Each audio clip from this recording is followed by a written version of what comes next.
দেশবাসীর পক্ষ থেকে আমি প্রথমেই আমার দল সম্পর্কে যে মূল বিষয়টি, দলের যে মূল নীতি সে সম্পর্কে অবগত করতে চাই। আপনাদের প্রথমেই বলতে চাচ্ছি যে ইনসানিয়াত বিপ্লব বাংলাদেশ পুরো দুনিয়ার বুকে মানবতা ভিত্তিক একমাত্র রাজনৈতিক দল, যার ভিত্তি মানুষ, মানবতা, মানবতার রাজনীতি। তারই পরিপ্রেক্ষিতে আমি আগামী রায়পুরাকে পুরো বাংলাদেশে একটি মডেল, মানবতার মডেল হিসেবে দাঁড় করাতে চাচ্ছি।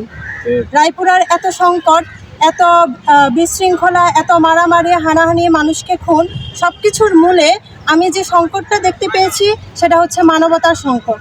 এবং এই মানবতার রাজনীতি এবং মানবতার রাষ্ট্র ব্যবস্থার মাধ্যমে আমি এই সকল সংকট দূর করতে আপনাদের সামনে নির্বাচনে আমার প্রতীক হচ্ছে ইনসানিয়াত বিপ্লব বাংলাদেশের প্রতীক হচ্ছে আপেল, এবং আপনারা সেই আপেলকে সমর্থন করে মানবতার পক্ষ থেকে মানবতাকে সমর্থন করবেন।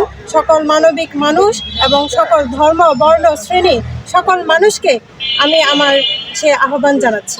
ধন্যবাদ।